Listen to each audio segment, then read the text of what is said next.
para poder discernir qué es lo que pasa, y a veces uno muy libremente suele hacer diagnósticos de las personas no siendo profesional, pasa mucho, por eso es que vamos a llamar a un profesional para que nos cuente las diferencias.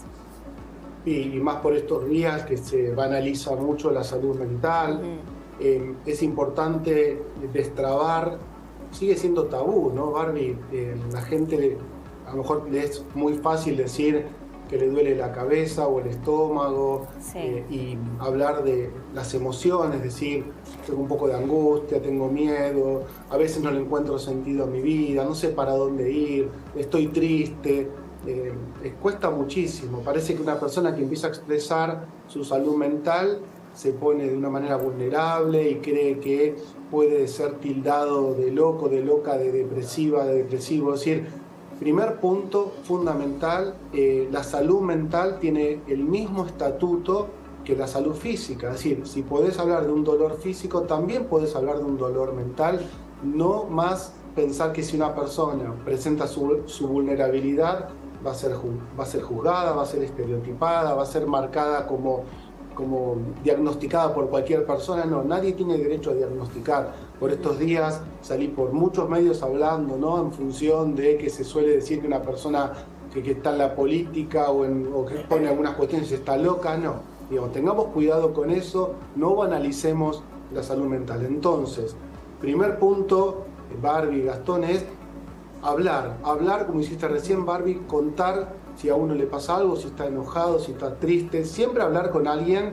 Una cosa es expresar un malestar general, pero si vos empezás a sentir que tenés algún síntoma psicoemocional, el que sea, vamos a poner los tres clásicos, ¿no?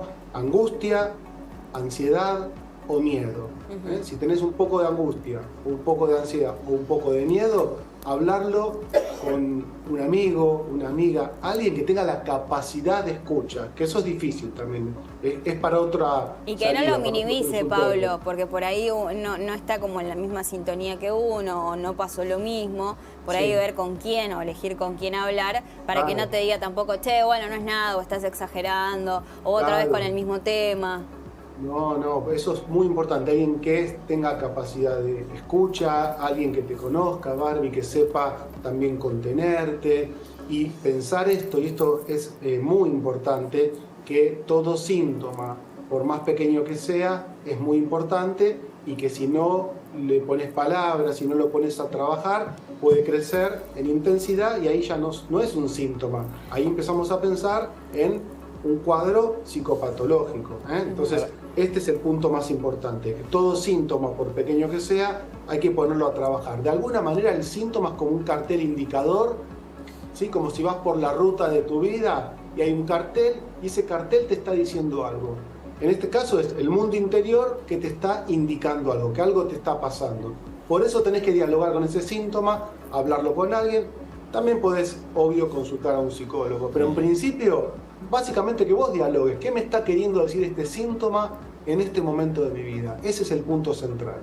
Ahora, Pablo, qué difícil esta, vos después corregime o no, lo que voy a decir, ¿no? Como esta etapa de transición, porque yo tengo 37 años y ni siquiera me tengo que ir a la etapa de mis abuelos, sino de mis padres, de que, viste, la sociedad no le da importancia, viste, a un problema que, viste, vos decís de salud mental, no se le daba. Ir al psicólogo era de débil, síntoma de debilidad. Llegaba un más tiempo que nada para los hombres hasta, también. Viste, el que iba al psicólogo era un loco, digo, y recién ahora estamos como, viste, a nivel línea de tiempo, transitando esa etapa donde estamos dando, incluso de los medios también, este espacio, el tema de la salud mental, digo, es un tema bastante complicado como para detectar también, digo, y está bueno poder remarcarlo, porque hay un cambio generacional que recién ahora está empezando a cambiar, digo, porque la salud mental es algo que incluso, me acuerdo que las prepagas no tenían para atención de psicólogos, que ahora sí la tienen.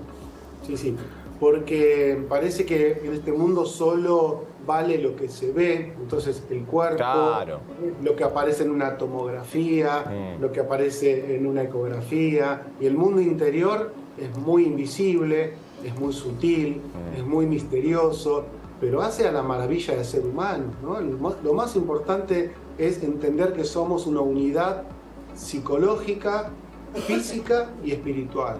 El físico es fácil, es más simple, aparecen dolores, molestias, y hay un montón de medicaciones y estudios, pero no puedes poner una emoción en un tubo de ensayo. Digamos, la tristeza no aparece, ¿no?, en una tomografía.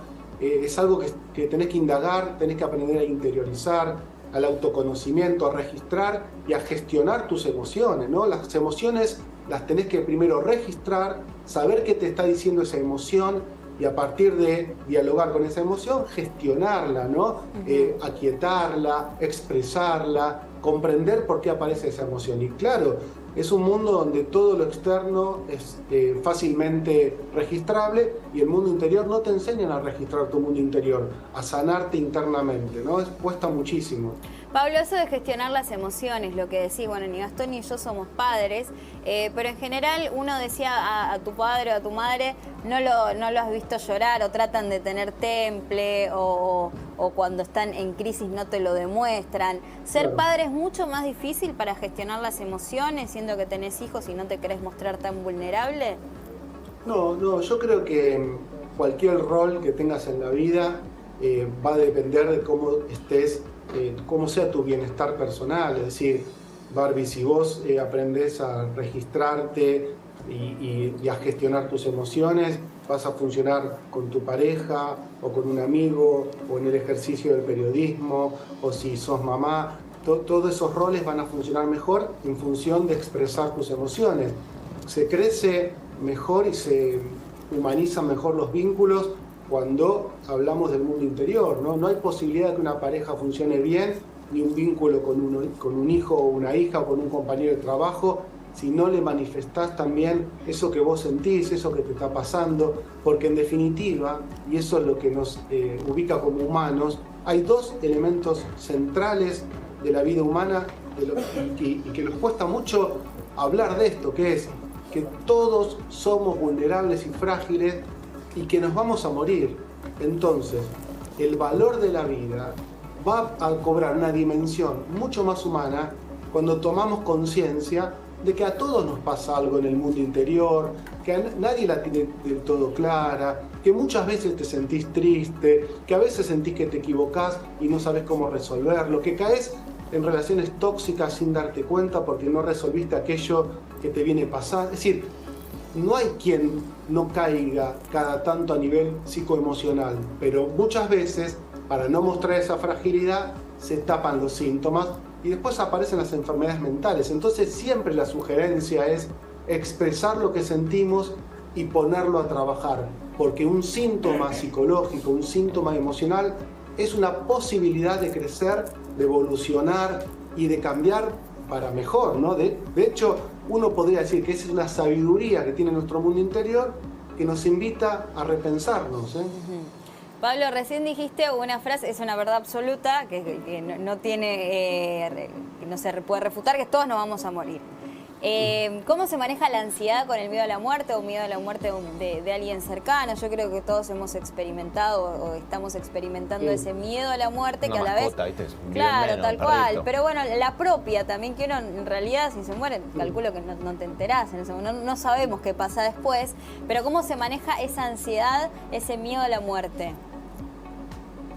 En principio, digamos, es como absurdo pensar a ver, si yo sé que me voy a morir y soy consciente de eso, el valor de la vida cobra una dimensión mucho más profunda. Ahora, si estoy todo el tiempo pensando en la muerte, no voy a estar viviendo, voy a estar con ese Claro, porque temor. también puede ser contraproducente esa ansiedad que dice, no, bueno, me voy a morir, entonces tengo que estar haciendo todo lo que quiero, o cumplir sueños o metas, y llega un momento donde se te agota la cabeza. Sí, por eso, claro, cuando vos estás demasiado consciente y todo el tiempo conectado con la posibilidad de enfermedad o de muerte, no sos feliz, ¿eh? Eso nos lo vivimos mucho en pandemia, Barbie. Claro. Todo el tiempo como demasiado conscientes de contagio, de enfermedad, de muertes, de cifras. Ustedes lo vivieron mucho porque ejercían el periodismo también en ese momento y estaban todo el tiempo con esta información. Y cuántas veces hemos salido a calmar a la gente, a decirle que ya iba a pasar, finalmente pasó. Pero claro, lo que no pasa es que igual, ¿sí? El budismo habla de 3 nobles verdades, ¿no? ¿Cuáles son las nobles verdades? que en el mejor de los casos, si seguimos viviendo, vamos a ser viejos, viejas, es decir, vamos a envejecer y sin lugar a dudas en un momento vamos a enfermar y morir. Enfermedad, vejez y muerte no nos gusta, pero son las verdades de la vida. Entonces cada tanto pensar en eso hace que disfrutes el momento, claro, disfrutes estar vivo, y si le tenés miedo, bueno, trabajar ese miedo, destrabarlo, porque en definitiva le tengas o no le tengas miedo, vas a tener que enfrentar eso en algún momento con vos o con algún ser querido. Y fundamental, como siempre decimos, buscar ayuda, ir a terapia, ir al psicólogo si es necesario. Gracias, Pablo Melicchio, como siempre, por tus reflexiones. Te mandamos un abrazo grande. Abrazo grande, que estén muy bien. Hasta luego.